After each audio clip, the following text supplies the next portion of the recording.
Welcome back, everybody, to Classical Christian Thought. I'm your host, Eric Ybarra. I have with me here today a guest who I came across on X, and he was a viewer to the Ubi Petrus versus Eric Ybarra debate on Pints with Aquinas, which was aired in December of last year. And he was kind enough to agree to have a conversation after listening to that debate. He is an inquirer into Eastern Orthodoxy, and so this is a point of interest. So, hello, how are you? I'm well. Thank you very much for having me with you, Eric. I'm looking forward to our discussion. Yeah, so tell my audience who you are and a little bit about what brought us here. Cool. Great. Again, thanks again for having me here on your channel. My name is Sean Lewis. I go by Swan Solo. It's just a funny little nickname to get people to laugh. I am a musician and a father of two and married for 18 years now. I was baptized as a Foursquare Christian at the age of about 11. Went through some rough times there in my early childhood and found ourselves now we're becoming Christians. Actually, in my early youth, I was my household was very agnostic / atheistic, very left wing. I have members of my family that are very atheist, very anti-Christian, and through the course of my life, I've found myself having to answer all these really difficult questions about the faith, about Christianity. And then part and parcel with that, as I grew in my faith and as I grew as a musician, I found myself, of course, like playing music in churches, leading worship, as they call it, in Protestant circles. I played like with a Calvary Chapel and other various non-denominational churches. And then funny thing, I ended up on a mission trip in Russia and found myself in Moscow at there's a cathedral there. I think they call it the Kazan Cathedral. And first time experiencing Orthodoxy was there, and I was like, what is this? I always heard Russia was very non-Christian. The Soviets had gotten rid of Christianity, aka, and seeing Christianity so demonstrated in the way that it was, and also being so unfamiliar with it that I didn't have any Catholic or Orthodox experience really all that much. We were an Irish family, so we did have like a tenuous grasp on the contentions between Catholicism and Protestantism, just from an Irish lens, very nationalistic, right, less on the theological side of things. But I would say I was definitely blessed being involved with Calvary Chapel for as long as I was, because there was such a focus not only on the scriptures, but my pastor was just a really good guy that equipped me to really study the faith and understand it in its fullest context. And that's what got me to dive deep into the historical side of things and looking at how theology, like, what did the first Christians think? How did the first Christians operate? What was the first church like? Because it did grieve me a lot as a Christian, seeing these differences, seeing these contentions, because I really understood, and I still do. It says in Psalms 133 that there's blessing in unity, and without the unity, we're robbing ourselves of blessing that God wants to give us. And but I also know, having been experienced in as I took my journey of faith and in Christ, I definitely went through a process of what some people might call it deconstruction. It wasn't a deconstruction for me, but it was like hold on, everything that Protestantism gave me is really not. I'm looking at the sources. I'm looking at what we got now. I'm like, there's a problem here, big problem. And but that took me more in a sort of Gnostic New Age direction as opposed to historical. And so I got to kind of experience that side of things too, looking at the way that, it's just love everybody and, don't have a problem with me and I won't have a problem with you as long as you've got kind of like a low barrier of entry, then everybody should get along, right? Yeah. And then you get robbed and then they burn down your house and then not so much love on that side of things as like those people like to really think of themselves. So I really understood that unity has to be built on something foundational, something that is stronger than people pleasing and is like you do you, I'll do me type of thing. And especially in the context of church and of Christianity, that's what really guided me to understand, these theological issues really have a bearing on how we not just experience our faith, live out our faith, but also how what's bringing us together, what's holding the church together, what's holding people together in the church. Yeah. And so yeah, that's me. And I'll add to that one more thing also as I came to learn more about music, I understood the power of music in Christian history. Really, Christianity is a lot to be is what fortified our musical experience today, our culture experience today, even in the secular world. I really don't buy into the whole idea of like, entertainment belongs to Satan. I'm like, no, entertainment is borrowed from God, borrowed from the church, really. Church developed music the way that we understand it today. And there's a spiritual reason for that. There's a theological reason for that. God is a God of music, and he is a God of expression and of beauty and glory. And you see that even on the quantum level, like a lot of people talk about quantum science.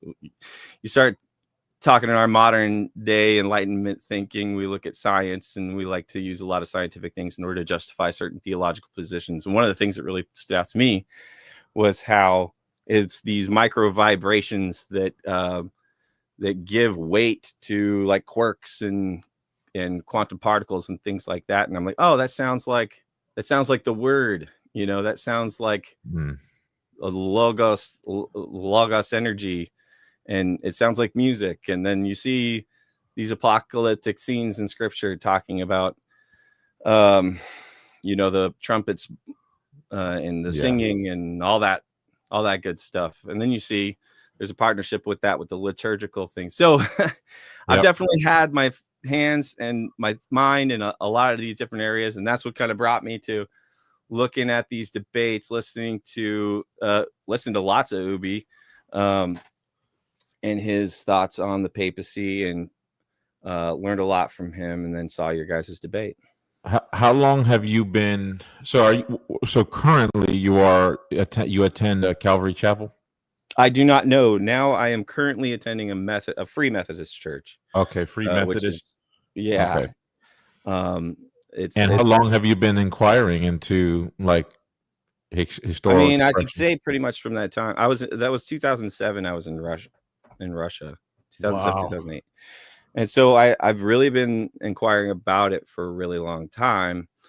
Haven't taken the plunge yet. Like I said, I really kind of went on a detour there in that whole, I'm going to call it my Gnostic era. Right. Mainly because it was the issues over scripture and the manuscript tradition and those kinds of things. What books belong, what books don't. And how did you fare out with that investigation? Did you land anywhere on well, I'll say that led me through to the Hebrew roots thing. I took a look at that for a little while. There's a really brilliant scholar who is a Karaite Jewish scholar. His name is Nehemiah Gordon. Very that whole side of things can be very controversial, with people that are really ground in with their particular tradition, especially with like Catholicism and Orthodoxy. But he's still like really brilliant scholar in Hebrew, and he studies the name of God in the Hebrew. And it was looking at his take on that, and a lot of the Hebrew roots people about, there being a Hebrew scripture, there being a Hebrew account of the Bible, of the New Testament. Hebrew Matthew is one that he actually has a published book on Shem Tov's Hebrew Matthew. And there's another guy, Dr. Miles Jones, who says that he found some manuscripts in India that are in Hebrew from sort of Thomasine Christians, is Right. I think is the best hope that we could suspect that would be over there. Right. But so it was that learning about the Septuagint really that pushed me towards like, okay, this is the scripture. This is the scripture they were reading, is the Greek. It's not the Hebrew. Yeah, exactly. Not that the Hebrew is bad or all bad or anything, like there's a lot of good about it, but there's a lot of problems. Especially when you compare that to the Dead Sea Scrolls, the Dead Sea Scroll, Isaiah scroll. Compare that to Septuagint. So did you come to the conclusion though that that the Septuagint was a reliable transmitter? Yeah, yeah, Okay. absolutely.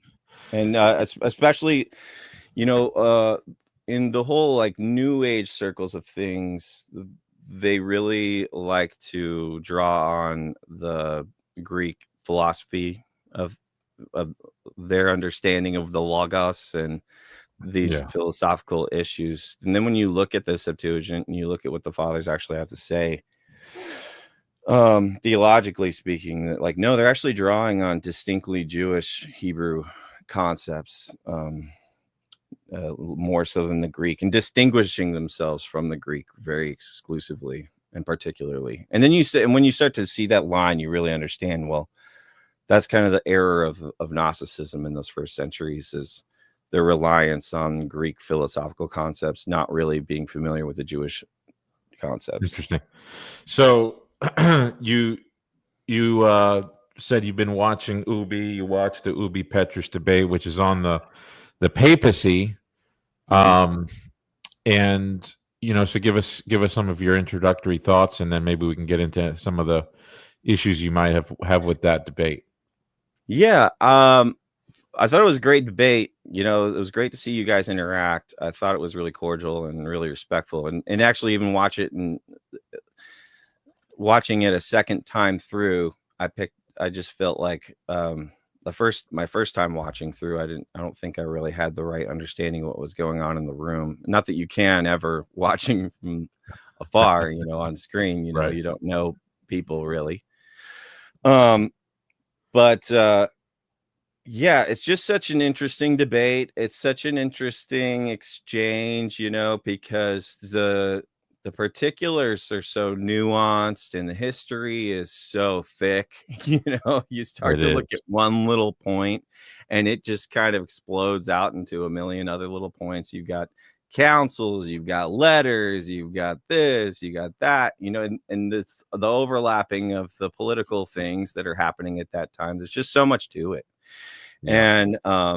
And I know that for myself and like my own experience in the church and in Christianity, in the Protestant world, is that these issues can be like, well, why does this matter so much? And it could be so like mind numbing as you start to like really, it's like, I just don't want to bother with that. But I really care about getting to the bottom of it. I'm glad you guys are trying to figure it out.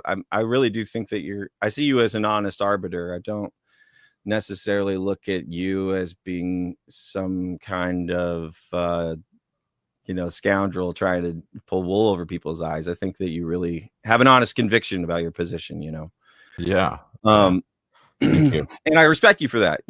I respect people for their positions. It's not like, it's just, if you're wrong about something, I can understand, it can be hard. And, and I'm openly, that's how we got in this discussion. I don't think you're right on this subject. I do think that Ubi did win that debate.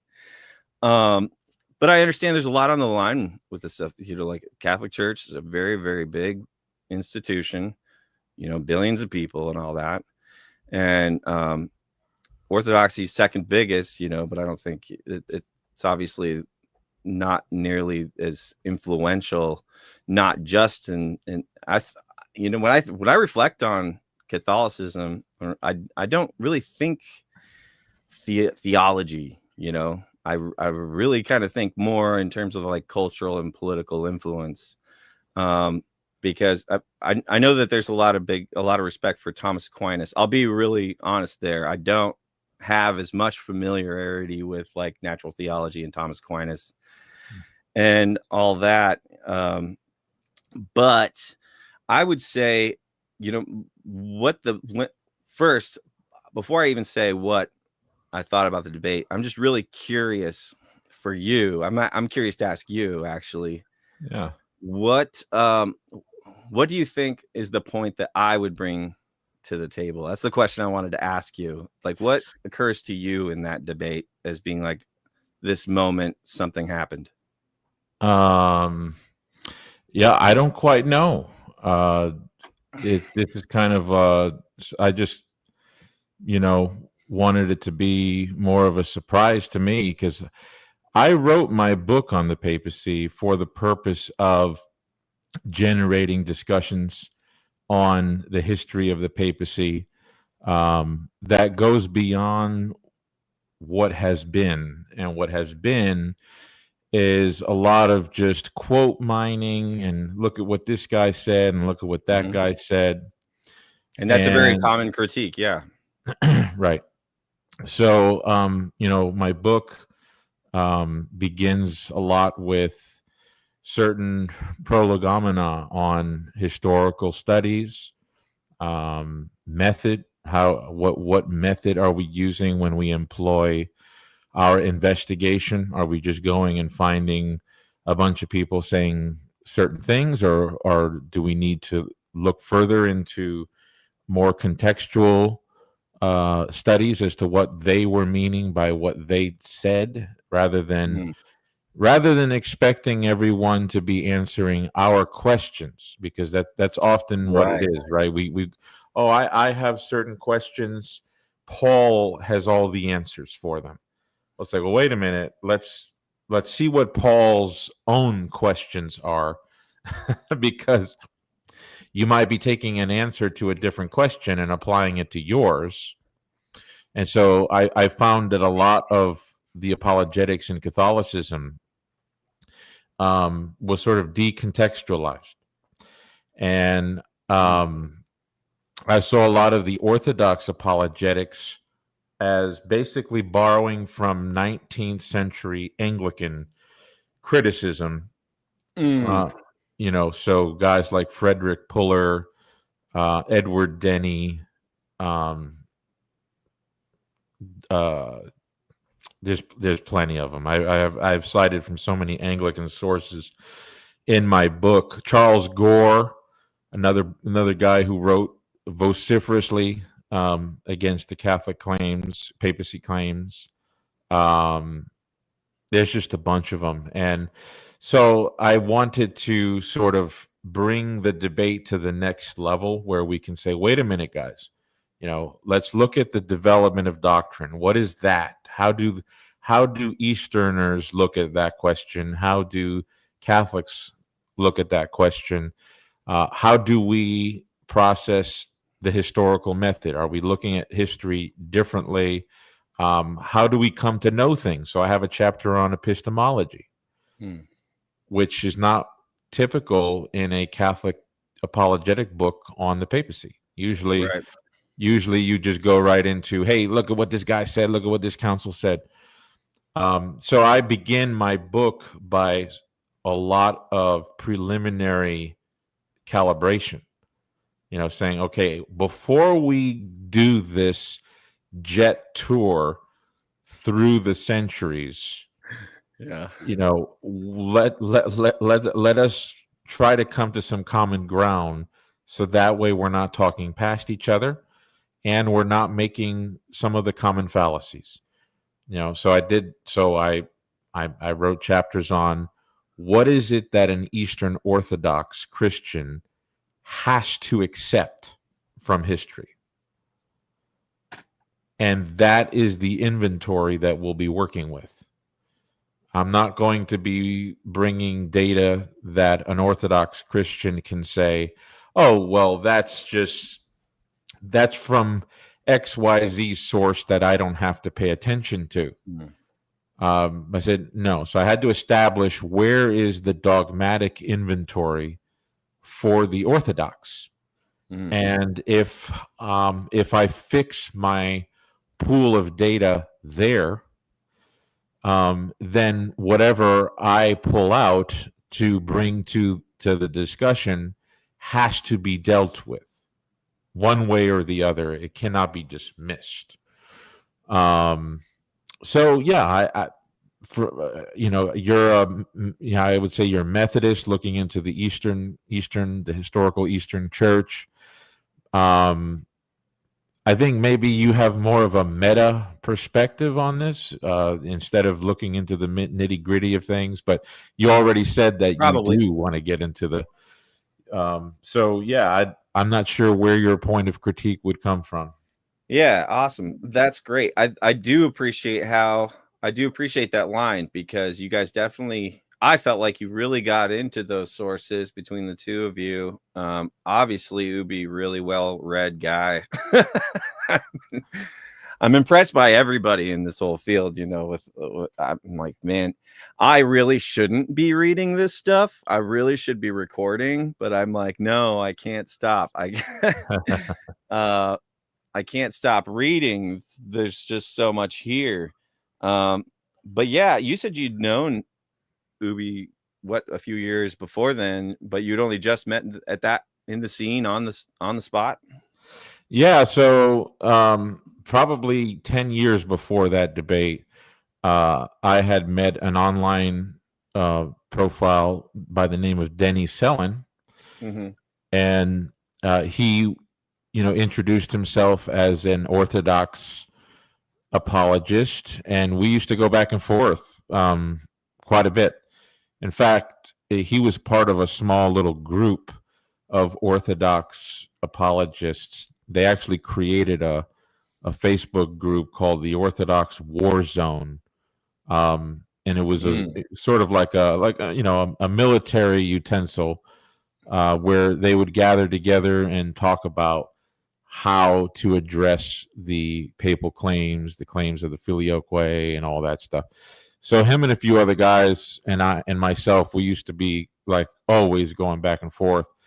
But then he dropped off the face of Facebook, and Ubi Petrus was created shortly thereafter. And so he took up the posture of his criticism in a little bit more of a daring way, you could say. It was more, since there was the anonymity, Right. the little bit more of a, going to certain distances that you wouldn't if you were a public profile. And yeah, so from there, I actually invited him to debate on reason and theology right at the beginning. And he said that he preferred to do articles instead. He did not want to do live discussions. But that changed with time. With time, he felt more comfortable. I think it was because he found a way to modify his voice. Okay. Yeah. So I guess people wouldn't pick up on who he was.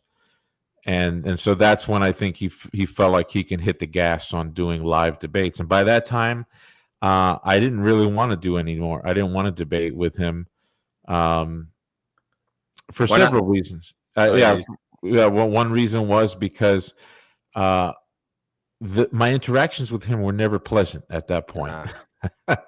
And to get into a back and forth with someone, I have to have a level of decency. There has to be a level of decency that I see on the other end. Otherwise, if you're talking to someone that you can't trust is going to be honest with the material, they'll win the debate, and nobody will realize that they actually lost because they're just looking for opportunities to gain a point. Mm. I see some of that, like in Jay Dyer, for example. I don't think he has I don't think he could survive in like an academic setting, where you have a bunch of PhDs on the matter of history, and he has to wait till they are finished talking. And and I actually did a debate with Jay Dyer too.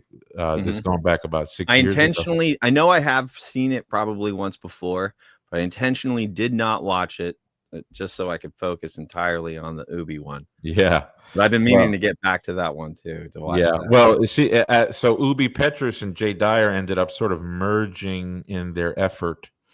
And at that point, I was like, okay, I'm definitely not going to do any debates with Ubi, especially because he was a anonymous, so he'd be showing up, with no face and no real voice. I'm like, I kind of want everyone to have the same skin in the game here. But then, years and years went by. I wrote my book, and then Matt Fradd kind of asked me, hey, we have a studio here. We'd like to start doing in-studio debates. Do you know anyone who would be willing to have like a banger, like a debate where a lot of people would want to come and see it? So I said, I don't really know. So I asked the public, I said, any Orthodox who wants to debate me on Pints with Aquinas, reach out to me. I didn't think about reaching out to Ubi at all at that point, even though things had kind of cooled off between him and I. But I didn't think so, because I didn't think he would. I thought he wanted to remain anonymous, and this was definitely going to, uncover our identities. But he actually said, no, I'd actually do it. So that's why, and that's how we planned it. And that's how he came on the scene. And when I saw him come into the studio, the voice sounded very different than the voice I was hearing on YouTube, right? And the person I saw looked vaguely familiar to me. And it's like, it was in my mind, man, this looks like Denny. This looks like Denny. Is that Denny? Can't be Denny. From all those years back. And and sure enough, wow. it was him. So yeah, it was a very odd encounter. Rad. That's cool. So, but there was still an element of sort of, it's not like you guys are pals going way back. It's the he thought I was internet exchanges where you're still basically kind of strangers to one another, but which makes it really, which gave it that sort of like, this is about the facts, this is about the details of the information, and which is great. It's great to get in the nitty gritty about those things, and to really parse things out, give people's perspectives. My angle, I would say, the moment for me that really encapsulates the debate, honestly, is your question about your question comes up of, is if God was going to tell you something, well, wouldn't you have to believe it, right? Right. Yeah. If God said this, well, you'd have to believe it. And I thought just so that kind of really brings home my understanding of apologetics and my understanding of what convinces people of one thing or the other. Like, I'm definitely not like black pilled in the way that I'd say like, oh, there's no way you're going to change somebody's mind about something. Might as well just give up. This is just going to be like, I really don't believe that. I really believe that having exchanges, why I am totally pro free speech is because, well, Jesus is the truth, right? The truth is not a what, it's a who. It's a person. And in order to get to know, the truth, because the truth is really what the truth is. And in order to really get to the bottom of what the truth is, you need to be able to have those exchanges. You need to be able to put your ideas on the table and let the truth reveal itself. Let Christ himself reveal himself in those moments, you know. So I do very much. This is why I love debates. I love the debates. I even like it when it gets real hairy. I like Jay Dyer. I like the way he kind of roughs people up, you know, because I definitely don't think that niceties necessarily is always going to move the needle. You know, sometimes Oh, people. no! Don't get me wrong. I would never accuse Dyer of failing to be nice, although that's probably the case. My issue with Jay Dyer is there's form over substance. You know, so he'll interrupt you. It's almost like when somebody does this. La, la, la, la, la, la, la. Okay, right. Yeah.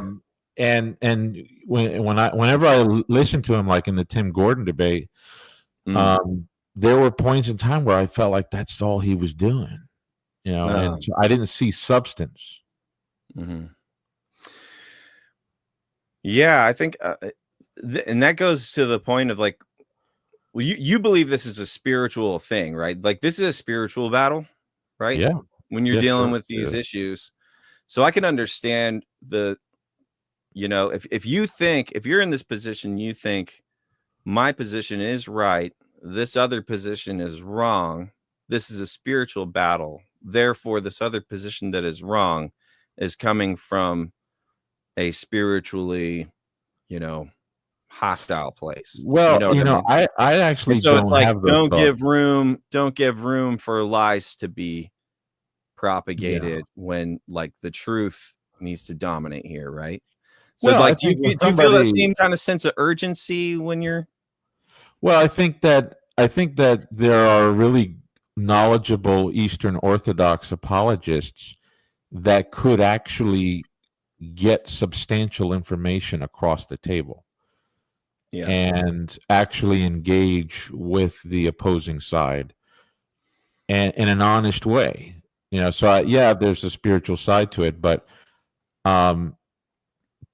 debating a topic doesn't. I don't even need to be looking at it as oh, the demons are speaking through this man. I can just, I can just say, well, wait a minute, are you hearing what I'm saying? Yeah. Are you capable of listening to what I'm saying and then dealing with it? That right there just takes a level of decent good faith. Okay, I'm going to deal with this topic, this subject. Which I would say, I mean, it seemed to me the Ubi debate, good faith. Would you say it was good faith? Yeah, no, I loved that debate. That was a good one.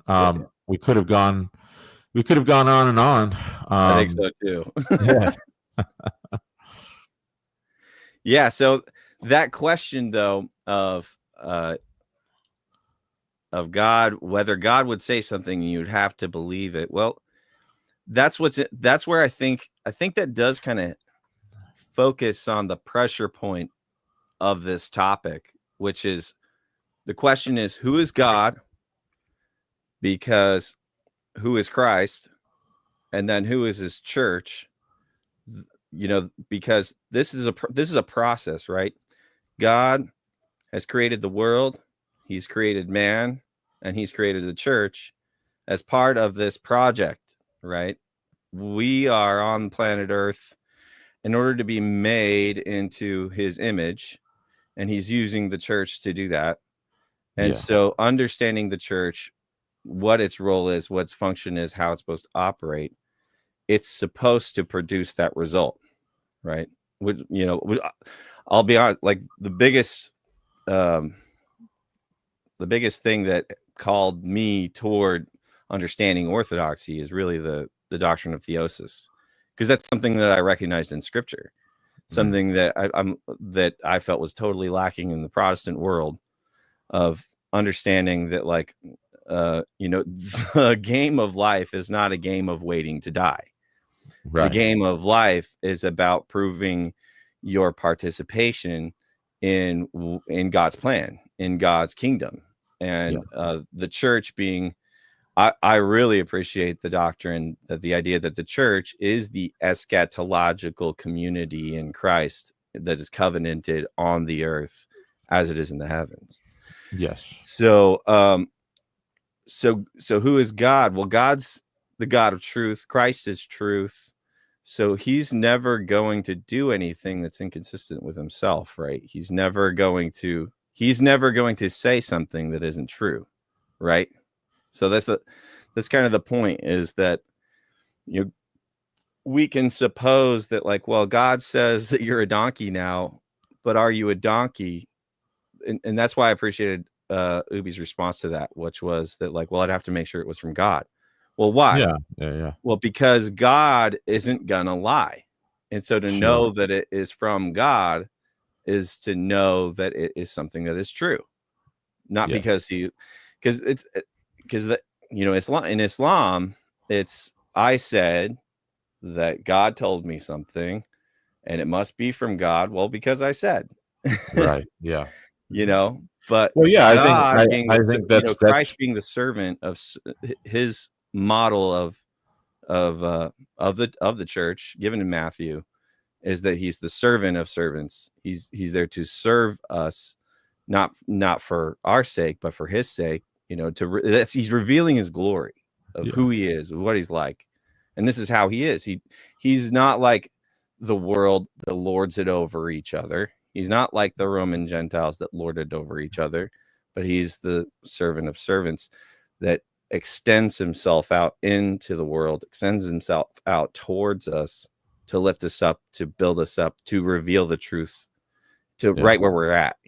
We could be the biggest dums. So where do you think I went wrong? Well, that's where I think you went wrong. I think that is kind of the point, is that like, what is first off, one of the big the question, another thing that no. What did I get wrong? What did you get wrong? So, like, that's my point, is that what you got wrong is less about the nuances, the details of this guy said that, and of course, like, the most quotable moment is the Vigilius issue. How does a pope judge a pope? And do you have a record of that? Do you have a record of that trial? Of that trial? Yeah. That particular one? No, I don't. I haven't looked into it. We don't even know what happened. What's that? We don't even know what happened. We don't know that the trial happened? Yeah. The idea was that there was a trial where Pope Silverius was deposed, right? Okay, right. Well, where's the evidence of that? That I don't know. I don't know. All right, so where did I go wrong in the debate? Well, the other point that I think that was really an issue was when you said that you didn't have the burden of proof, or you didn't have the burden because you've got Vatican I, and that was decided by bishops. And I just thought, like, well, but the debate was the 5th and 6th century. I never said anything about that. You didn't? No. You didn't say you didn't have? Really? No. Because I did watch it a bunch of times, and I do remember you saying that. So that's interesting. Yeah, no. So the debate was, is the Vatican I doctrine of papal primacy manifest in the 5th and 6th centuries? Right. Yeah. So I don't even have to be a Catholic to win this debate, right? I could just be a historian. I could be an absolute atheist. Yeah. So the burden that's on me is just to show that there are people who actually believed that the creator, who might be true or might not be true, gave certain powers to a particular man named Peter, and that it was believed that this man deposited his authority in an office in the Roman city church, and that up to that point in the 5th and 6th centuries, that authority had a certain definition where it could make binding proclamations on doctrine and discipline. Now, whether these men are foolish or smart, wise or dumb, is really not the question, the burden is, do they believe these things? Never mind whether they're right or wrong. Mm-hmm. So I think that's where I just didn't see it. I just didn't see. So what do I you just didn't think see they that need? played out? What do they need to in say point. then? What do the men in the 5th and 6th centuries need to say for them to match Vatican I?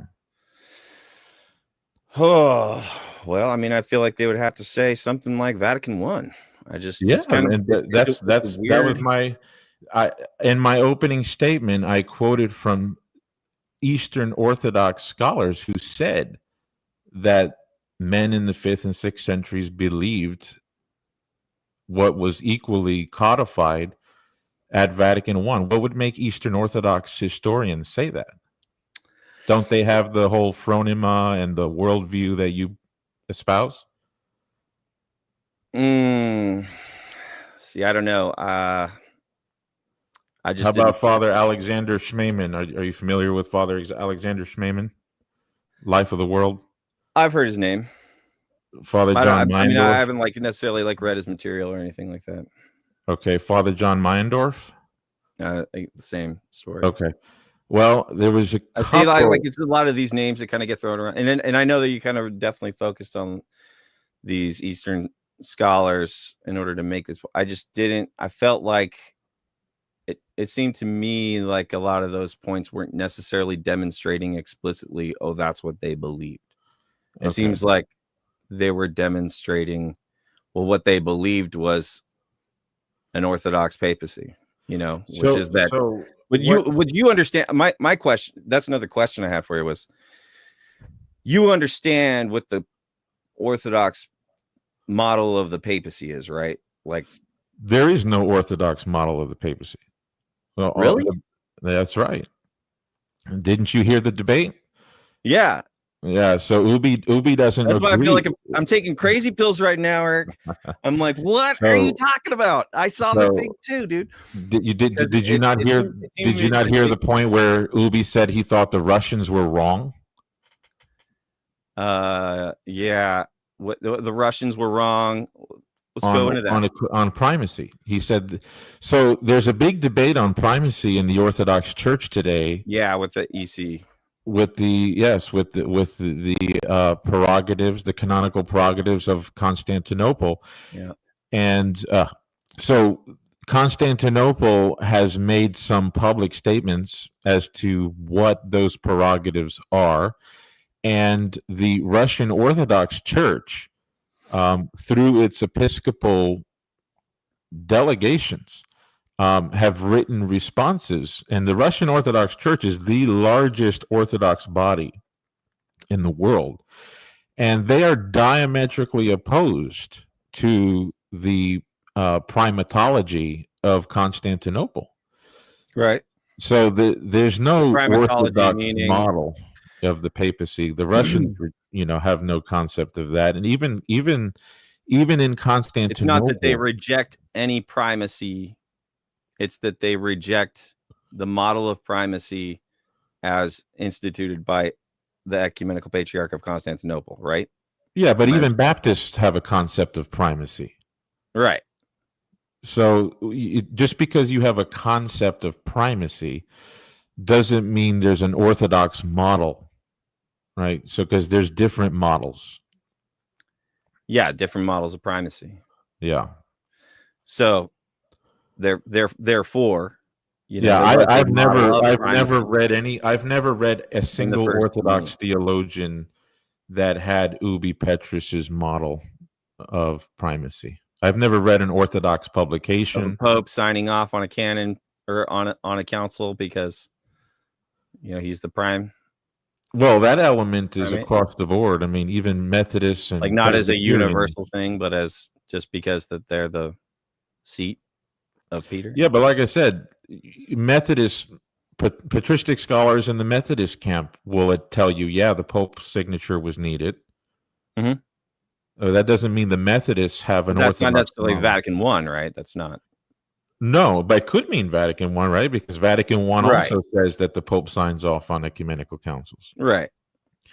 So there's a little bit of uncovering and there's got to be some peeling back as to what that signature means, Right. and And but that yeah, to me, that like little point right there yeah, is yeah. the of course the crux of the debate. That's where I would say like those quotes from the Eastern Fathers are not giving that. I feel like what they're giving is the Orthodox understanding What's so, of a primacy of the first among equals.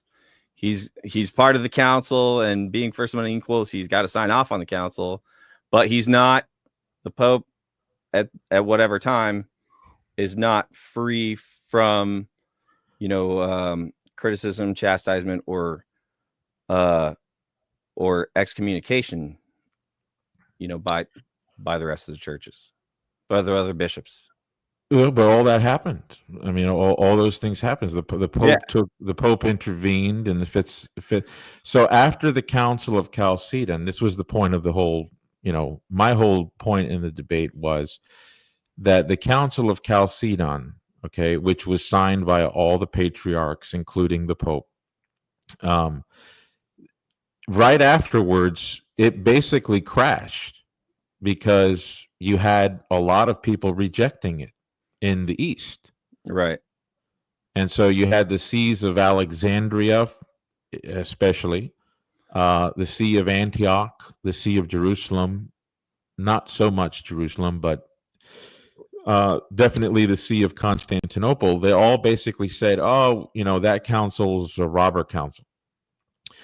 And the only way that the Greeks made it back to Chalcedonian Christianity is when Pope Hormisdas came in and basically said, no, look, you can't reject the Council of Chalcedon because there are specific promises that were made by our Lord to the Bishop of Rome in the person of the Apostle Peter. Was that his argument? Yeah. Yeah. And the Greeks all signed off on that. So that's called the Formula of Hormisdas. Formula of Hormisdas. Okay, that's a new one for me. I haven't heard that one. So yeah, that's why I was trying to get to Ubi was, because Ubi's thing is we need to see a pope single-handedly go against everyone and win. And that's not really the criteria for evidence, right? The criteria for evidence is, well, what did they believe about baptism? Well, we read what they said about baptism. They said that it washes the soul of original sin. It cleanses the soul of all sin, right? Okay. Is it a symbol for them? No, they seem to describe it in a way that in the physicality of baptism, the soul is cleansed, right? So we don't say, well, I need to have an example of somebody going through this and that. And so, no, we don't have to go that far. We can just see what they said about baptism or the Eucharist. So what do they say about the government of the Pope, of the papacy? What do they say about it? Mm-hmm. And Ubi likes to listen to that and say, well, yeah, they said all that, but, it doesn't really look flowery language. Yeah, either it's flowery language or Byzantine flattery, which I thought he demonstrated pretty clearly. I mean, like, did you have you see that point? Is that a point that's legitimate to you, or? Well, there's a lot of flattery. So there's a lot of this, we call it, I don't want to say hyperbole, but there's a lot of literary dress, right, about one person or another. And sometimes they'll write to the emperor and they'll say, we write to you, the invincible Christian over the world. Yeah, something like that, right? Well, sometimes, yeah, that's going to be there, and that's going to be there when they really mean it too. So, for example, when they say that the Theotokos is more holy than the cherubim. Yeah.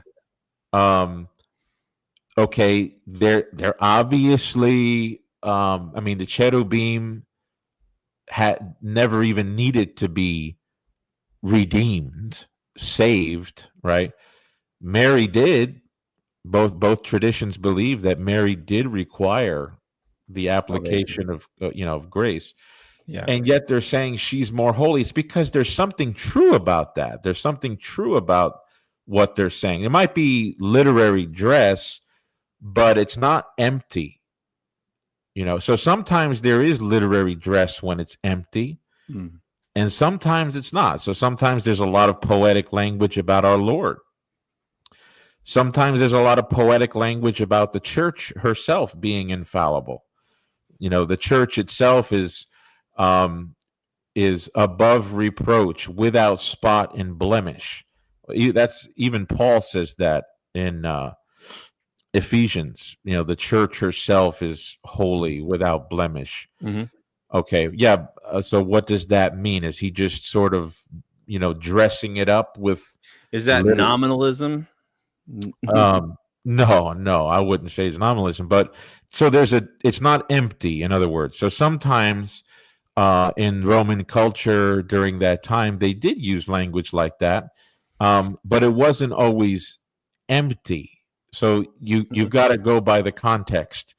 Sure. Is this particular case obviously an empty situation, or is this So one example would be a historian, like a Greek historian in the 5th century. His name is Socrates, or another one is Scholarius, or Socrates and Sozomen. Sorry, both of them are Greek historians.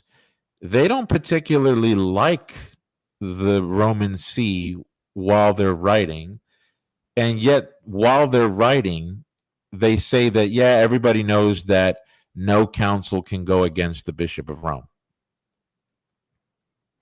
That would be a concept. I get really, like, my teeth kind of clench a little bit when you say things that are like as though they're a quote, and I'm like, okay, well, let's look at these, because each time I look at the actual sources, I'm like, well, that doesn't seem like they're actually saying exactly that. You know what I mean? Like, I feel like that was, there's a lot there. Yeah, this is my book. Let's stack up our tomes, bro. So, where's my tome? I don't have a tome. Almost every historian admits that Sozomen and Socrates said that.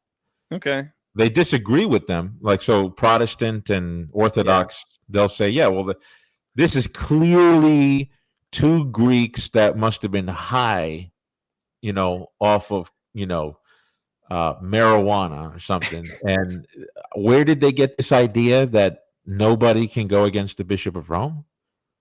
And they just sort of leave it at that. Okay. Because that would be a case where there is no Byzantine poetry or Byzantine hyperbole or any kind of grammatical dress up. That's a case where you've got a hostile witness admitting that, Rome had this peculiar position. Well, that's an interesting point, because then it goes into, and you're really, I feel like you're really charitable about this, that you understand popes can be heretics. And I mean, it's obviously, like, that's not a controversial thing to say. But what about that? If nothing can be done about the Pope, if no one can go against the Pope, dude, we're looking at some weird stuff these days. I don't know how you're feeling about Pope Leo, but I know he's the talk of the town, like.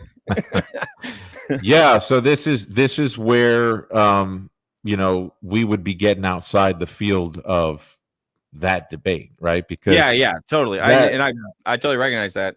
Yeah, because the debate there was simply in the 5th century or the 6th century, do we have a manifestation of the logic, the ecclesiastical logic that is codified in Vatican I? Mm-hmm. And that logic is very simple, that God has enshrined supreme authority in a particular successor, and who's got a particular geographic station, and that it's supposed to Where do you last. think that actually happens? Because I don't. I know that it goes to Matthew, like they'll go to Matthew 16 and say, "Oh, here it is, right here." And I look at that, I'm like, I don't see that there. I don't see it in Acts. I don't see it. Yeah. Well, I can show you. Let me show you, and I'll take you to that particular supreme authority, all jurisdiction, and then you got Dictatus Papae, where he's the imperium guy, the God Emperor, like Jay Dyer likes to say. So God Emperor. The Dictatus Papae is actually it's nowhere in the magisterial inventory of the Catholic Church. It was in the archives of Gregory VII, and he certainly used it to try and salvage the church's liberty at a time when the church was under. This is something that Jay Dyer doesn't. I don't even think he knows about this stuff. Okay. At the time, let's hear it. At the time, you have what's called the investiture controversy, where basically the secular kings, the lords, the feudal princes, because they ran local governments, they owned church buildings, they owned the properties upon which churches were where Christians worshiped, and so you had a lot of simony, and you had basically kings would determine who are going to be in charge of the church, and not just that, but who's going to be a priest, who's going to be a bishop, eventually who's going to be the Pope. So in order to offset that, because Byzantium didn't have that problem, or Byzantium had that problem in a very different way. But I don't imagine that the Greeks would have done much different than Gregory VII. Gregory VII was, no, the church has her free authority from Jesus to govern herself. The kings of the land don't determine the vocation of the priesthood, right? And so because the Roman pontiff is the primate of the church, his judgment on certain ecclesiastical disputes is supreme. And that was the background behind Dictatus Papae. But it never really became effective. What ended up happening was there was basically a back and forth between German emperors and popes, and it ended up taking on a very different form than the Dictatus Papae. They came to some sort of resolution, but it wasn't the Dictatus Papae that won the day. So that document it's got a lot of exciting value, but it doesn't have any magisterial value. It doesn't have any functional value. Okay, but anyway, you mean just like basically because then it'll bring up on the heels of that is what's the 13th century one that comes up? Lions. He calls it lions. Not lions. Another papal decree. Maybe you're talking about Dictatus Papae, and then there's the Unum Sanctum. Right. Yeah. All Catholics must believe the head of over all temporal power to be saved. Absolutely. Yeah. So if the United States decided to say that abortion is all right, that would not just be a sin against God and natural law. And I believe in natural law. I think there's pretty good Orthodox scholars out there who support natural law. But it wouldn't just be a sin against God and natural law. It would, if the Pope is there and writes, let's say the Pope writes a bull to the President of the United States and says abortion is a it is intrinsically evil, Mm-hmm. the United States would incur the guilt of disobedience to the Pope. Oh, I see. Right. And that could only be because the Pope is a superior authority, because heaven's authority is channeled through the church. Mm-hmm. And so you can't have a state power that you can't have a temporal power that can get up there like Mike Tyson versus, Evander Holyfield. Like the church and the state can, come to, equal terms. The church will always be higher in moral authority, doctrinal authority, things like that. Yeah. But I think it's even kind of Catholic understanding that there's a caveat there of like the Pope can't just say, well, homosexuality is good and totally right on, and we're all good. Like that authority doesn't carry then, right? Like, so you're asking, can the Pope say that homosexuality is all right? Right. Or Yeah, or like homosexual couples can get married. Yeah, if a Pope ever came out and said that, and everybody and he kind of invoked his authority, even his non-infallible papal authority, and it's sort of like it nothing happened, like there was no revelation, a miraculous revelation that he was an anti-pope or some other way to certify that this is illegitimate. I think at that moment you would have a falsification event where, okay, now we know that the claims about the Catholic Church are wrong. Yeah, okay. and we would just be good to be men and say we need to regroup and go back to the drawing board. Something like that is so devastatingly contrary to what we know about what the church is supposed to. It's like if you get into you think you're getting into a BMW, but you're actually, you wake up and you realize that you're swimming in a pool of milk. It's like, okay, this isn't what I thought it was. This is not a BMW. But you asked me for evidence of this specific thing. Peter, Matthew 16, the success of Peter. Go for it. So there's tons of evidence in the 5th and 6th century. I didn't even have time to go through all of it with Ubi, but I'll just share my screen and I'll show you a text from the 7th Ecumenical Council. This is the Council on Images, on icon veneration. And let me see if I could zoom in here to see. So this is one of the letters of Pope Hadrian. This is the letter that was read out in the 2nd session. And this is what Pope Hadrian says. He says, "May the chief of the apostles himself, to whom the power was given by our Lord God to bind and remit sins in heaven and earth, be often your protector and trample all barbarous nations under your feet." I don't want to read everything here, but here's where we want to look. Okay, this is 7th Council. This is the 7th Ecumenical Council. Yeah. Okay, it says, here we go. For the Lord. So we're talking about something that Jesus did.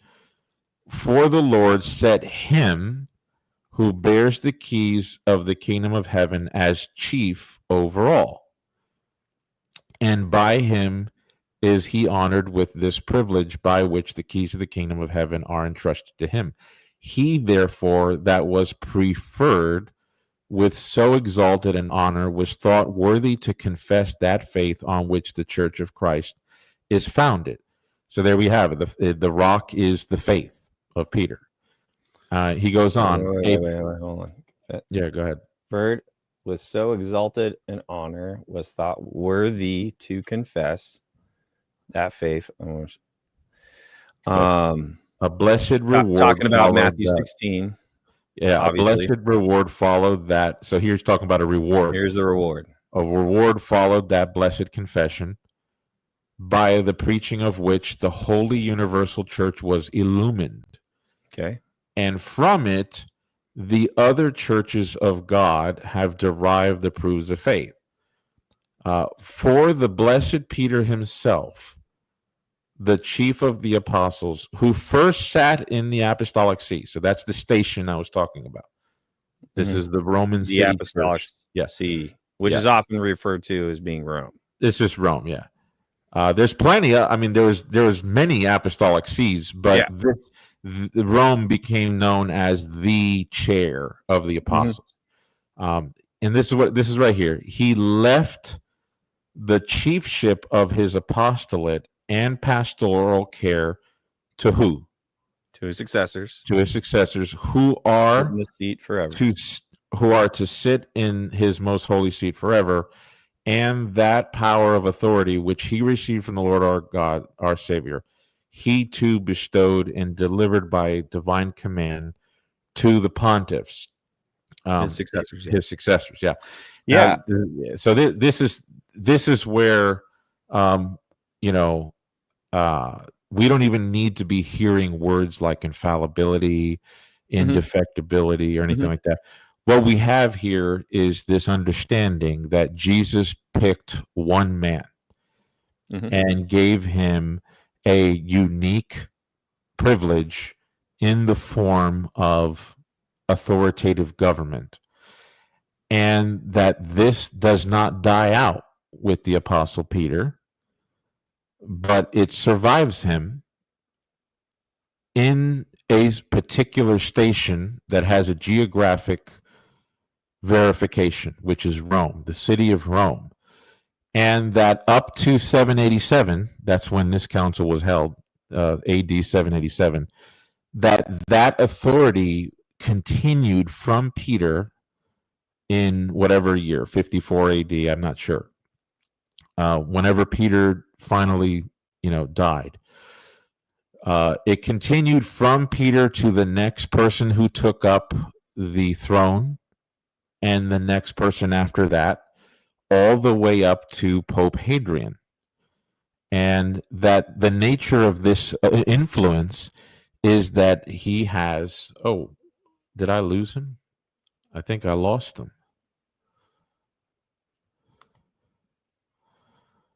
Let me see if he'll come back. Hold on. Hold on, audience. Technical difficulty. Let's see here. Just hit the link again and you'll come back. Okay. Can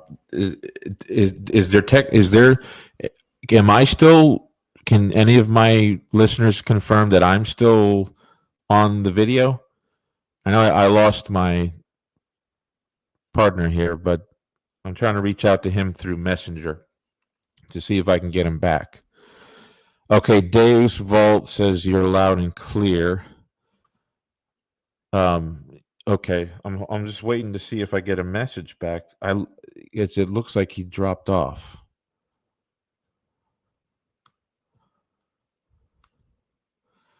All right, I'm not sure what happened. Let's wait and see if he can come back in. Anyway, I guess we could do some questions, Q&A from the listeners if you'd like, until I can get our friend back on here. So I'll wait and see. Ask away, guys. If you have questions or comments, anything you'd like to say. By the way, I really appreciate any and all who have been supporting my son's effort to make it to Rome with his senior trip. I have a Give, Send, Go. It's linked in the description for donations to have him afford his plane ticket and his hotel and the food arrangements for his 2-week pilgrimage next year. If you'd like to send my son there, help me send my son there, I'd appreciate it. If you'd like to just do it as a way to thank me for anything I've done to help you, I would appreciate it. And if not, any of your prayers that we can make it, that'd be fantastic. Okay, so we got a question here. All right, hold on. Let's see. I think I got a message. Oh yeah, that was me. My internet just dropped off for some reason. I'm gonna fire someone. Okay. Um. Oops.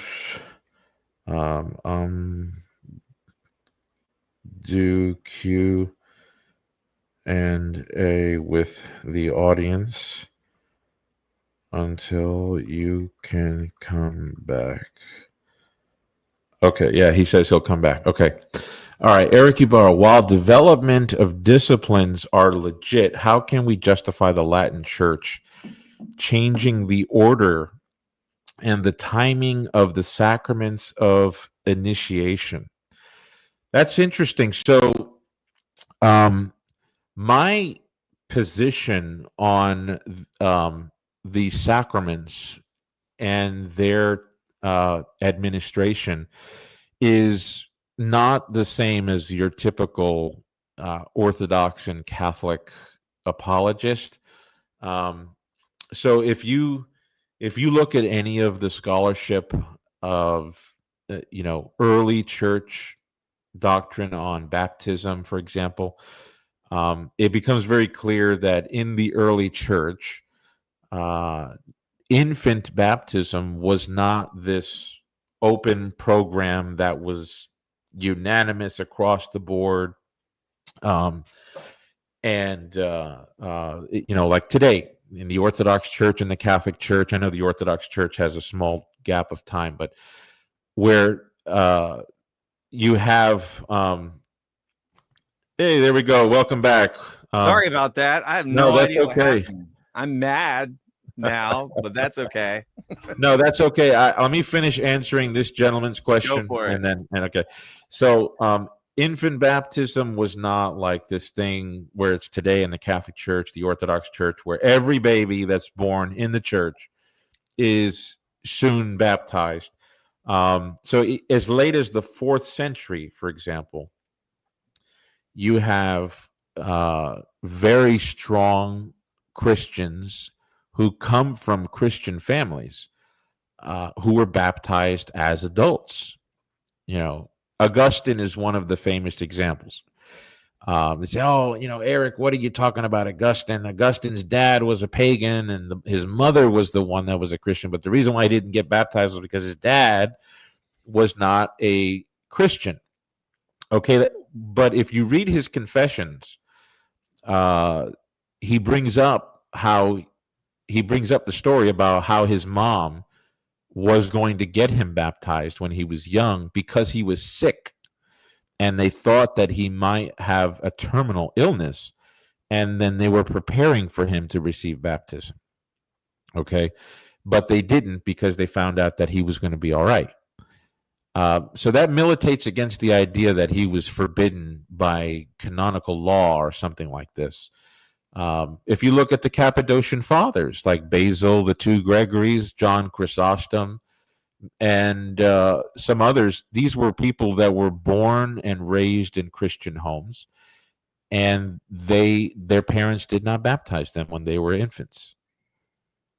So you got a few options. 2 of them are they were heretics, or that at this time good, strong Christian families didn't baptize their infants all the time. And that is the case. That's the scholarship. I'm not telling you, something that anybody at any academic institution is going to tell you. Oh no, Eric has got it all backwards. No, I'm just telling you what the data shows. And so when the Latin West began to separate baptism and communion and confirmation, it's already on the heels of a lack of uniformity in the early church. And so the church has always been the final arbiter on the administration of the sacraments. And so the church doesn't need to justify these adjustments she has the authority to do that. Whether in the East, for example, the Eastern churches made an adjustment when it came to the application of Holy Chrism. In the West, it was sine qua non for a bishop, the Episcopal ordinary, to administer chrismation. In the East, all the presbyter needed was the oil blessed by the bishop in his cathedral. That was a major adjustment, and never occurred in the West. So who gave the Byzantines the right to do that? Well, they don't need the right. That they were governing their churches, and they didn't do anything different that the early Christians were doing when they decided whether an infant would be baptized, or they would wait till the child grows to believe, to have faith before he's baptized. So it's not a matter of the church justifying it or not. It's the church is the arbiter. All right. Anyway, we're back. Sorry about that. Anyway, no, I'm sorry. I live in a real tiny podunk town, and I don't know what'll happen from one moment to the next with my internet. Sometimes it's really great. It's actually pretty high speed internet, but it's usually pretty stable. And then stuff like that happens, and I'm like, it's just the right time. We were getting to the good stuff, man. Yeah. No, I've had issues like this happen to me quite a bit. So this is not out of the ordinary. Good. So yeah. Anyway, I think we were left here on this whole thing about we don't need go for it. No, we don't need to be we don't need infallible ex cathedra supremacy without consent. We don't even need to go into all those codified terminologies from Vatican I. What you have here is a certain kind of configuration.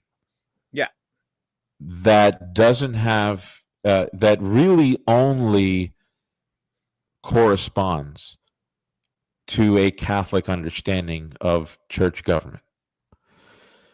And if at the time these people believed that Jesus is the creator of this office in Rome, and that his own promises are attached to it, this slowly burns away Eastern Orthodox, a matchup to Eastern Orthodox ecclesiologies. I'd say in plural, because as I document in my book, there's a variety of models of primacy in the Orthodox Church. None of them really work with what the Seventh Council here talks about. You don't think so? No. Oh man, I don't know. I feel like I get it. I don't know why. Who do you think believes this in the Orthodox Church today? Believed this in the Orthodox Church today? Yeah, what Hadrian. This is the way. This is my understanding, given Ubi's explanation, giving Jay's explanation, given. I was a big fan of Father Thomas Hopko. He would talk about this sometimes too, and I don't know. This makes sense to me based on the things that I've. And Craig Truglia too. He just had the Rise and Fall of the Papacy. I haven't read his book. Who knows if I ever will? I hope I will. Craig Truglia. Yeah. So, but this makes sense to me given what I've heard from them. So that's why I'm like, I don't understand why there isn't. I don't understand where your comment is coming from by saying that that's not an Orthodox understanding. Well, here let me kind of reframe this then. So if the Orthodox Church believes that Jesus chose the Apostle Peter as a singular man, gave him the supreme power of binding and loosing over the entire church, which he gives to the rest of the apostles in the next chapter. Well, no, this is what Hadrian is talking about here is a unique supremacy that is shared by no one. And I understand the unique supremacy. It's just not what I'm not seeing is Vatican I supremacy, where it's this unilateral, all jurisdictions. I don't see that. Does the text say that the supremacy of binding and loosing is shared with anyone besides Rome? Well, where does it say anything about let's see, the keys of the kingdom of heaven are entrusted to him, which they are. No question, no argument. That's not even the contention. Because Yeah. they are So given to Peter, but they are right, also given Yeah. in the next chapter to the rest of the apostles, which is what's the reference? I know it's like a reference to Jeremiah, the keys of the kingdom issue. Well, there's Matthew 18 where Jesus tells the apostles that whatever they, plural, bind on earth shall be loosed, bound in heaven, and whatever they loose on earth. But Yeah, here's the thing. but that's based on because everything is happening in the church right at this moment. Well, I mean, Christ is still on the earth when the keys are given, right? In Matthew 16. They're all operating under the understanding of what's happening now is a fulfillment of all these pictures and shadows, as Paul calls them, in the Old Testament. Yeah. Right. Coming to fruition and fulfillment in the New Testament in the church that is the sort of like reordering of the structure of, ecclesiology, because I definitely hold the view that there is a consistency from Moses through to today in terms of what is the church or who the church is, right? And how it's governed, how it's operated. But there's these, because we know bishops are prefigured in the Old Testament with the elders that are serving under Moses, right? And so that's the reference that Peter's giving in Acts chapter was it 1 or 2, where he says we've got to replace Judas now as sheep. Right. Yeah. Yeah. So so there's this model that they're kind of operating under, and Jesus. Well, the Catholic Church believes, the Catholic Church believes that the keys of the kingdom have an exercise in the entire church. Yeah. So even a priest, when he absolves someone, right, in the confessional, he's using the keys of the kingdom to bind and loose. But a priest in the Diocese of Los Angeles who's binding and loosing sins, he doesn't have more jurisdiction than the Bishop of Los Angeles. Just because they share the keys of the kingdom, right? So in other words, there's a hierarchy to the keys of the kingdom, and they're entrusted to Peter. Yeah, the understanding is like priests and bishops that are under archpriests, etc. They're operating under the authority of those bishops that are above them. That's right. Yeah. So Hadrian here is saying that the keys of the kingdom were given to Saint Peter. They were entrusted to him, and by that he was made the chief and prince, and the chief overall. And there's like 5 things, right? It's like the preaching of the gospel, the administration of the sacraments, and 3 other things that I can't think of right now. It's the the feeding, the teaching, and the governing of the faithful. Mm-hmm. So the last sentence there, for the blessed Peter himself, chief of the apostles, who first sat in the apostolic see, left the chiefship of his apostolate and pastoral care to his successors, which is not something shared by any of the other apostles, and it's not something shared by any of the other bishops. This is definitely an individuated privilege. Yeah. Right. And so you're saying that the Orthodox Church today believes that Jesus gave to the singular man, Peter, this supreme power of being entrusted with the keys of the kingdom, and that was not just sort of shared with any of the other apostles. It doesn't go to every bishop, he had unique authority. Yeah. So this authority, and that's what I got out of Ubi, even from the debate. I mean, he pretty much kind of explains that. I don't that's where I'm like I'm befuddled. Yeah. Um, And then this.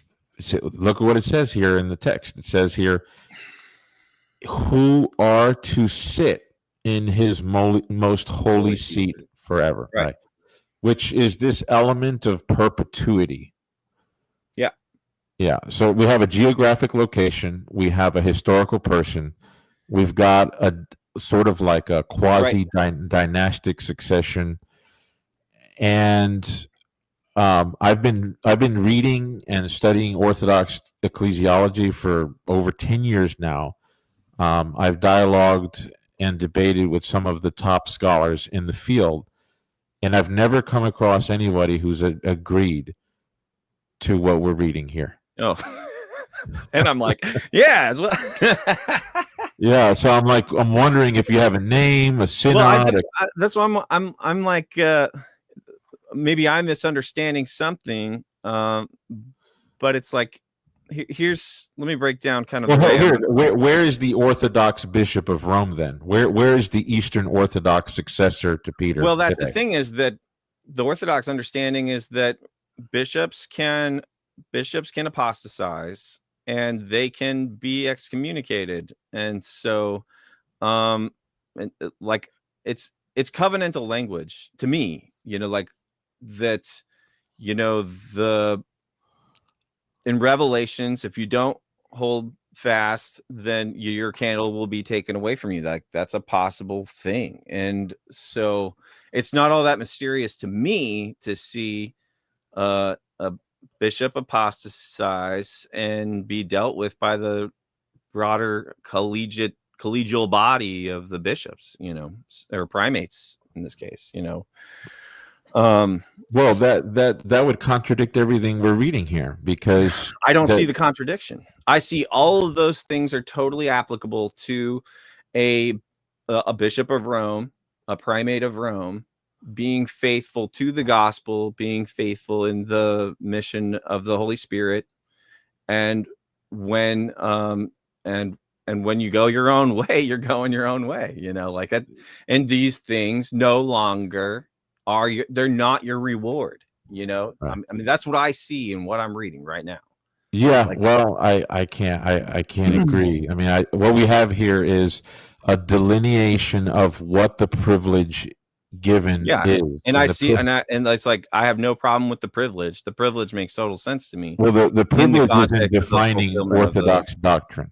I'm sorry? That's the privilege is the supreme authority to define doctrine. So where is the defining of doctrine here then? I'm not seeing that. Well, this is the authority Majesty, authority of the key, by the keys right here for the Lord.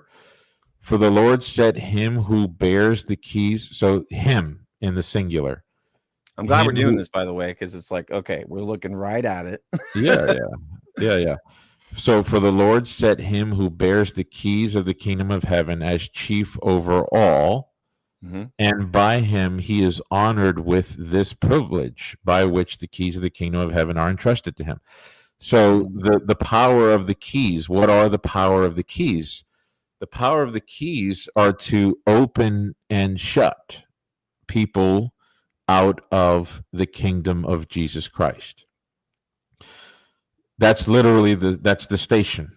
The authority to unlock the door to allow someone in to enjoy communion, to enjoy the forgiveness of sins, or the authority to cast them out. That's one of the the language of binding and loosing, as if you've had Which is also given to the other apostles in a very subordinated way. So it is subordinate. Yeah, it's subordinate. Subordinate. So it can never challenge. So in other words, I don't see subordinate as equaling not ever being able to challenge. Well, it has to be, because if the other apostles, well, that's the point. The Pope can never teach heretical doctrine from the chair of Peter. Yeah. when he is exercising the supreme power of the keys, we believe as Catholics that he is protected from error, and But you see there that, is no. so you see that though in a kind of more, I guess I would say like spiritual sense, right? Like the Holy Spirit is at work in the seat of Peter to protect him from teaching error. Is that how you understand it? I mean, yeah, you could look at it that way. I mean, we've never. I don't think any theologian has sort of. Because I mean, they that do, knows- right? So it's just like, how do you? They do what? They have taught error from Oh, the seat yeah. of Peter. Yeah. So this is where we get to the concept of modes, distinct modes of teaching. So even the Orthodox. And this does apply, like this does apply back to the. Do we see this in the 5th and 6th century? Do we see? And as you. Actually, I don't think it does, because you can be completely wrong in the belief that the Pope is infallible. Right. So all I needed to show Ubi was that the church, the saints, the councils in the 5th and 6th century believed that the Bishop of Rome enjoyed infallible prerogatives. If somebody comes along and says, well, no, he doesn't, because he contradicted himself here, he contradicted himself there, that really doesn't play into that particular debate, because that debate is simply whether the people at that time believed that he was protected from error. They could be smoking, really expensive drugs. They could be very wrong about that. But that the resolution of that doing debate, drugs doesn't mean they're wrong. right. But you're getting more to like the essence of this, like yeah, because I do think it is sort of an essential question. Like, sure, it's an essential absolutely issue. Yeah, but I just want to make it clear that we're kind of going outside the circle of that debate. So the Orthodox, and that's fine Church, with me, because like it is an all-encompassing side of things. Because like, why are we focused on the 5th, 6th century? Why is I didn't want to. I actually didn't want to do that. It was Ubi who wanted to make it more specific to a time period. And I actually wanted. I just wanted to debate the papacy. Like, we could have just debated the whole the papacy in the first millennium. Like, we could have brought up all kinds of things. Like, what is the papacy in the first millennium? Yeah, does it match Vatican I? Does it match Vatican I? Yeah. So the Orthodox, because when you say papacy, that's what you mean is Vatican I. Yeah, Vatican I. Yeah. Well, I mean, me personally, like in my book here, I kind of show that I believe I show that the definition of primacy that was given at the Council of Lyon, 1274, is basically what Vatican I was saying. It's the same thing. It's just different. It's not as elaborate. But people are always fixated about 1870 Vatican I. But I think that the same definition, Vatican I is often quoting from earlier definitions of the papacy. Lyon is post-schism, isn't it? Yep. It's post-schism. Yeah, 1274. But the concept here that I'm trying to speak about is, you're asking, well, we do know that the bishops of Rome have erred. Well, there's something called a distinct mode of teaching, and this is something that Protestants and Orthodox, they look at this and they say, oh, that sounds like lawyer, like it sounds like mental gymnastics. But here's the thing: the Orthodox and the Protestants also believe and depend. The veracity of their beliefs also depends on the distinct mode of teaching for whoever they think is infallible. The Protestants think that the apostles and their co-workers were infallible in the authorship of the New Testament. Right. True. But that doesn't mean Peter was always right in everything he did and said. as we know from Galatians 2, Paul had a problem with him. We know that our Lord rebuked him for saying, trying to keep him away from the crucifixion.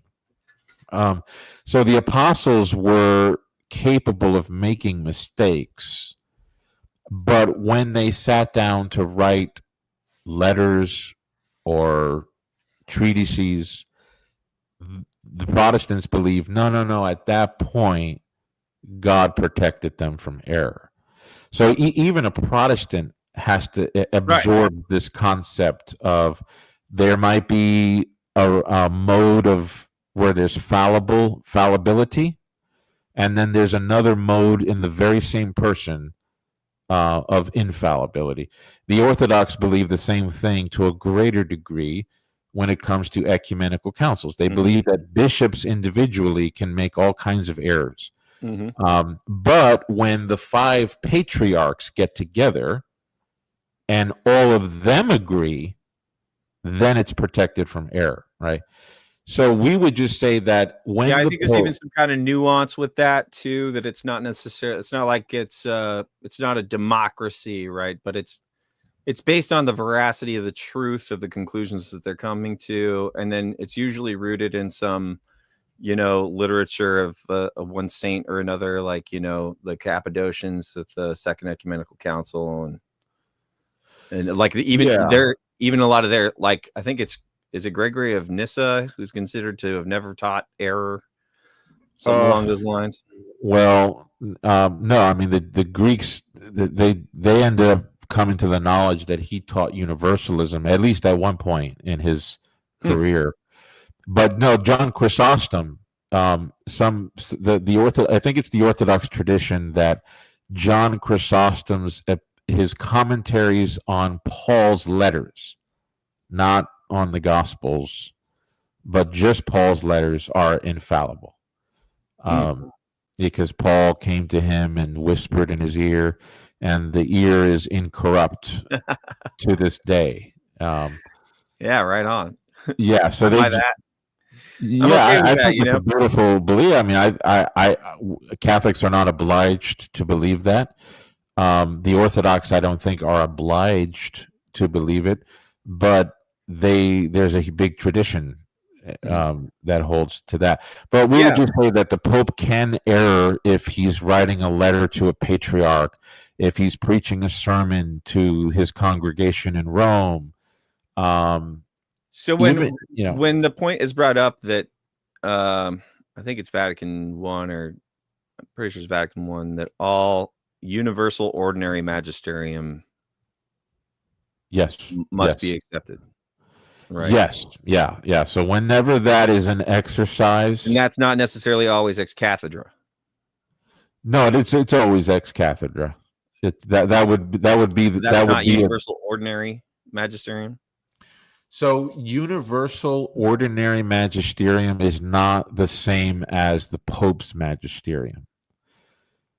So the universal and ordinary magisterium would be hearkening back to what we call the Vincentian canon, or the canon of Saint Vincent of Lerins, where the Christian religion or the Christian faith is that which has been believed by everyone at all times and in all places. Right. So that's the universal and ordinary magisterium from the episcopal office. And this is where it becomes distinct from Vincent of Lerins. It's what the Episcopal College has accepted as definitive teaching from the beginning to the present.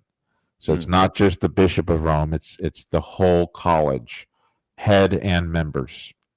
Now, sometimes the Pope can identify what has been delivered via the universal or ordinary magisterium, but that's not the same thing as the Pope's individual ordinary magisterium. Okay, interesting. Yeah, I know. It sounds like mental gymnastics, but here's what the Orthodox have to be fair, because they also have, it's like you ask them challenging questions, and all of a sudden, you've got a monk who's giving all these conditions and modes, and when this happens and when that happens, it's like they all just give them the favor of being able to sound off with all these conditions. But when it comes to the Catholic, it's like, oh, I don't want to hear this lawyering, jargon and all that stuff. It's like, well, come on, guys, we gotta be fair here. If you guys get your dose of mechanical explanations, you got to afford us the time to get it out too. Oh, I see what you're saying. Right. Yeah, and I just know that we got a lot of you understand, I'm sure you probably do, evil is very insidious, and it is drawn to power, right? Yes. Like, yeah. If there's anything that it wants, I mean, if the spirit of the Antichrist, right, that's right. Yes, to rule the whole world. And so clearly, I'm sure it's probably not all that controversial to say that if there's any seat that the devil's got his eye on, it is the papacy, the seat of the Bishop of Rome. Which is why I think, it is. I'm also, like, on the whole black pill issue, I'm also not of the opinion that this will never get sorted out. There will never be unity between the West and East ever again. I believe pretty firmly that it's going to happen eventually. Who knows how long? But I definitely believe that it's written in the stars that those who believe in Christ, in the gospel of Jesus Christ, once handed down by the apostles, preserved to this day, however, whichever pocket you believe is the one that has preserved to this day. Well, I certainly hope so. Yeah, because it would really suck, to never see that happen. And that's one of the reasons why I do what I do is I wanted to generate. That's good. I'm glad that that's where you're at. That's your that's your intent in your heart. And and to be honest with you, I've been in this. If I were to ever be shown, hey, the Catholic Church is actually wrong and you need to get out of it, I've been at the point where if I have to come to terms with that, it would actually be very easy to do for me. Like, right, life circumstances right now, I could really use getting out. Let's put it that way. I could really use getting out. So you heard it here, folks. Clip that. 4 years ago, 5 years ago, I would have probably been a huge emotional mess. But now I don't have that. So I feel like I'm in a position where I can look at this information and look at this data a little bit more objectively, and fairly. And I often get criticized by Catholics because I do criticize much of the stuff that goes on in the Catholic Church, and it makes a lot of people very uneasy. One of the reasons why I'm there's not so much more on the line than just like for me, poor boy, growing up, I had a pretty rough upbringing and stuff. So and family for me was not very. It's been an issue. So the gospel and my understanding of the gospel, growing in the knowledge of the gospel and the experience of Jesus Christ in my life has been, I care about nothing else. I don't care about what people think about me. I don't care if people think I'm right or wrong about this. I mean, that's why I afford myself the time to be so wrong in the time that I was kind of. So I didn't see myself as Gnostic. In fact, my whole exploration there was to show how much I'm not a Gnostic, because I had a friend saying, "Sean, you're a Gnostic," and I'm like, "No, I'm not," and would read in the Gnostics. But I didn't care, what in group or out group I was going to end up in, because as far as I was concerned, the faith had completely left the earth. I didn't have any understanding that the faith had been preserved on the earth. As far as I was concerned, all the institutions were just a bunch of power games that had nothing to do with me and had nothing to do with the gospel.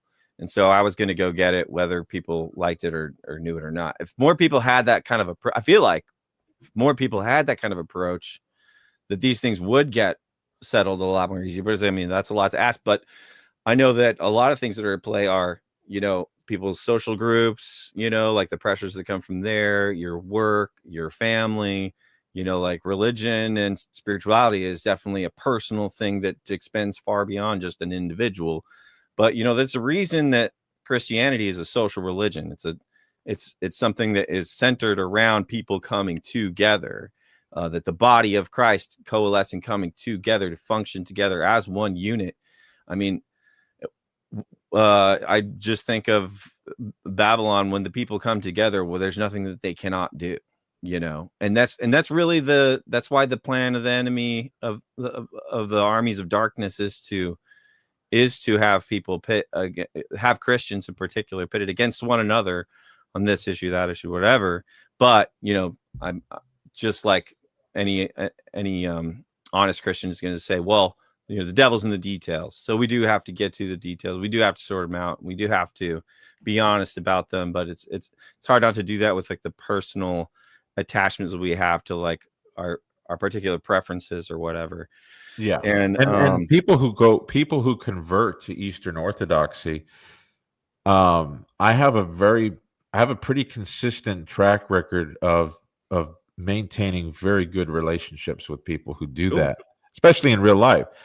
I like some Catholics feel, very hurt by that. But in my understanding, it's kind of like, well, maybe Eric, maybe what you're looking at when you see somebody become Eastern Orthodox is the person that's going to change your mind for the better in a couple years. Right. Wasn't it Augustine said that the truth doesn't need to be defended? The truth is like a lion. Yes. It doesn't need to be defended. Yeah. It'll defend itself because of the truth. There's nothing coming against it.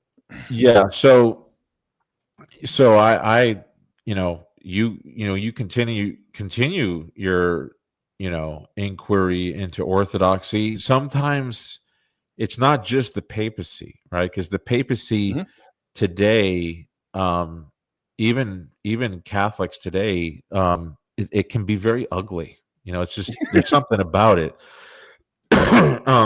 Well, there's a lot there, Yeah, it's very hard to advertise the beauty of the papacy today.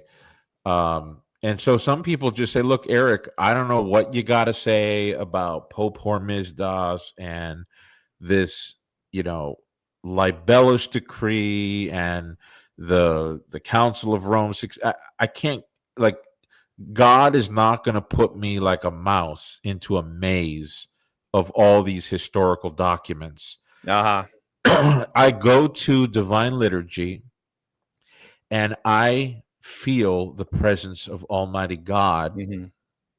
And that's, if he wants to change my mind away from that, he will do something to move me away from it. And if somebody tells me that, I don't browbeat them and say, oh, that's feelings based. And I don't do that. I say, you know what? Maybe there's something to learn from this person. Yeah. That's something I really, I process a lot in growing up, more charismatic, Western American, good old Protestant evangelical Christianity, and seeing the errors there of the Protestant Reformation and Luther and even the more charismatic, like Azusa Street and all that stuff. But I know for myself and just like the people that I've known growing up, and it's like these people are having experiences, and and they are changing their life for the better. People are getting off drugs, people are reuniting with their family, people are getting married for the first time, and etc. And all that's really great. And it is a really beautiful thing to see somebody's life turning around for the better. I don't know how often that's happening much these days. You look around, it seems pretty bleak, but I know that it does happen, and it did happen for me, like in my own experience growing up. But I do see these issues, and I do see these debates as being that, like, well, we are in a process. We do have a destiny. God's plan is more than just saving us from a drug addiction. It's transforming us from glory to glory into the image of Christ, and that's definitely the hope of our glory, Christ in us. And and that's something about the Orthodox Church that, and to be fair, not just the Orthodox Church, but the Oriental Orthodox Church, where it's very attractive to me. Like I can actually become part of this Christian family where so much is not hinged on the apex of a hierarchy, right? And Yeah. I can immerse myself in the soil of the Christian program, the sacraments, fasting, prayers, fellowship, hospitality, friendship, because Catholicism can kind of give this aura of just like this magisterial austerity. It's like, oh, everything's about Rome and what's happening in Rome. And that's what I appreciated about your debate, is that it did give me an insight into what a Christian world looks like, with the bishops in their proper place in community, in communion, with the Bishop of Rome in his rightful seat as the primate, and the first money equals. Like, when I see that in my mind, and you can see it in the pages of history, there is beauty there. There's total majesty there. And that's something I definitely would love to see in our lifetime. I would love to see, like, an ecumenical council in our lifetime. That'd be amazing. Yeah, it would. It would. Well, I up to this moment, I've not really given my thoughts on who won that debate. I was going to ask you, what do you think his strongest point was? Ubi's strongest point. Yeah. Oh boy. I don't know if he made this point, okay? But this is what I certainly would have said if I was him. So if he said this is what his strongest point was. And that is, Eric, if God is going to, if he wants to deliver infallible truth through a man and through an office like the Bishop of Rome, and he wants it to be, it wants it to last forever until the end of time, he would make that office completely immune from error and not subject to modes like, oh, well, this, or he can be excommunicated, or he can't be excommunicated, or it would have to be known from the beginning that it was completely completely impossible to err in any way when it comes to faith and morals. And yet Catholics today have written volume after volume after volume of trying to figure out when the Pope is infallible, what documents are infallible, which ones are not. It's like the very chaos that you're trying to avoid by having an infallible papacy, you've just tripled with all of your modes of ex cathedra and they got it to where there's like not even a whole document will be ex cathedra. Yeah, not a whole document. There's only parts of it. So if I were in his shoes, I would have said, look, whatever these 5th, 6th century people were saying, let me just come at you like a mechanic, an auto mechanic. If I've got an auto mechanic, I want the motor to actually run. I don't want to get in here and turn the key on and find out that the car is going to freaking blow up, right? Yeah. So when we have the Bishop of Rome blow up, and you're like, oh well, wait a minute, it's not ex cathedra, it's in his fallible mode. It's not. It's like Yeah. it's like okay, we still have an explosion, right? Mm. And it's very not. You're not really being honest with the problem here. And so I think if God wanted to do this whole thing, he would have made it so that it was like the Bishop of Rome is almost like an angel from the day of Pentecost all the way to the second coming of Christ. The Bishop of Rome should have been an angel. Just an infallible angel. And he is, of course. We know that he is. So, so I mean, if I was ever going to be in the shoes of an Orthodox or a Protestant arguing against a Catholic on the papacy, that's definitely the theoretical and philosophical grounds that I would be arguing from. Right.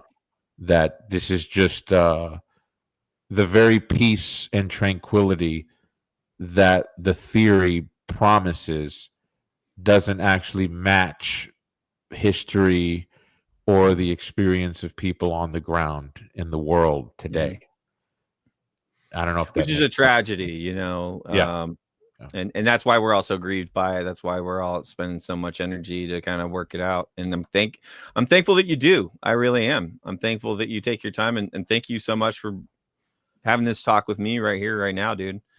Yeah. And then we're coming to an hour and a half, so I think we should probably put a lid on it. All right. Sounds like a plan. All right, man. Well, everybody, if you want to look for Schwan, he's got a YouTube channel. Can you tell anybody about your YouTube channel? And let me tell you all about it. I am a rock musician. Yeah. Okay. I record and perform rock music, and it's infused with I take all the things that I've learned about history and theology, and I try to apply that to my efforts as an artist and a performing musician. And you can check out my website. Go to goodgodfather.co. You can sign up on my email list. I'm on all of the social medias. You can subscribe on my YouTube channel, Good Godfather GGF on YouTube. I'm on X. I'm on Facebook. I think I've been deleted on Facebook twice. So Facebook. God. Yeah. Anyway, but I'm on all the socials, and go to my website, goodgodfather.co. Subscribe to my YouTube channel. So it's on your YouTube channel. Do you have music there uploaded? I've got music. I do a lot of live streaming. I record a lot of the process. I have a lot of things that I apply. So we talk about theology. We started by watching through your debate there last week. That's how we got to meet each other there. Neat. Yeah, and then I also record sometimes I'll stream the process of recording a song or performing in my garage. My son plays the drums with me. He's 16, Eamon, and that's beautiful. Yeah. My son is 17, and he plays the guitar. He's the lead guitarist of his band, and boy, he's just he's going through this 80s thing now where he's just like, oh my goodness, Dad, what happened? Like, what happened to music? And so he's just learning how to play all the old Guns N' Roses songs, and I'm just like sitting in the living room like I'm in heaven because you can play a lot of those songs and then add some of your own little things to it. And so he's still learning. I gave him a guitar about 2.5 years ago, and I can't believe how fast he's learned. They're supposed to be doing Stairway to Heaven for the high school talent show at the end of the year. So that's going to be pretty interesting. Yeah. All right. Well, then when he gets that all dialed in, you can have me a call. We'll go on tour. Yeah. All right, Schwan. Well, everyone heard where he is at, where he can be found. Thank you. I'm going to end the stream, and then we'll have a brief conversation out off the studio and the back studio, and then the audience, we're going to say goodbye. Thank you all.